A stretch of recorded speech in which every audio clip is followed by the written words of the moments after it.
గెలిచిన సర్పంచులు ఉప సర్పంచులు మీరు ఒక్క విషయం దయచేసి యాద పెట్టుకోండి. ఈ గవర్నమెంట్లో మీరు పనిచేసేది 2-2.5 ఏళ్ళే.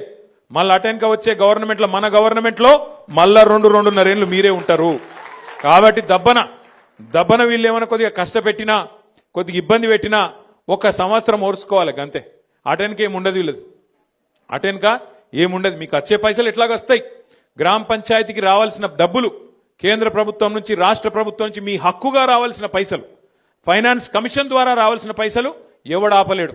ఆది శ్రీనివాస్ ఆపలేడు, రేవంత్ రెడ్డి ఆపలేడు, నరేంద్ర మోడీ కూడా ఆపలేడు. ఎందుకంటే అది రాజ్యాంగం.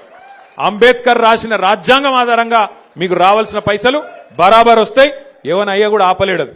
కానీ ఏమన్నా గిట్లనే ఆడనో ఈడనో బెదిరించే ప్రయత్నం చేస్తారు. వీళ్ళు చాలా లంగాలు కాంగ్రెస్ వాళ్ళు.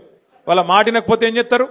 సర్పంచ్ గారిని ఏదో ఒక దానిలో ఇరికిచ్చి వాళ్ళని సస్పెండ్ చేయాలి. ఎందుకంటే అధికారం కదా, సస్పెండ్ చేయాలి. సస్పెండ్ చేసి ఉప సర్పంచ్ వాళ్ళ మనిషిని పెట్టుకోవాలి, వాళ్ళకు బాధ్యత ఇవ్వాలని చెప్పి లంగ కథలు చేస్తారు. అందుకే మనకు కూడా తెలివి ఉంది కాబట్టి, భగవంతుడు వాళ్ళకే కాదు మనకు కూడా తెలివితేటలు ఇచ్చిండు కాబట్టి నేనేం చెప్తున్నా అంటే, జిల్లాల వారీగా సర్పంచులకు అండగా నిలబెడతందుకు ప్రతి జిల్లాలో లీగల్ సెల్ ఏర్పాటు చేస్తాం. ఎక్కడ ఎవడన్నా మిమ్మల్ని సస్పెండ్ చేసే ప్రయత్నం చేస్తే వెంటనే 1 సెకండ్ కూడా మీరు ఆలస్యం చేయకండి.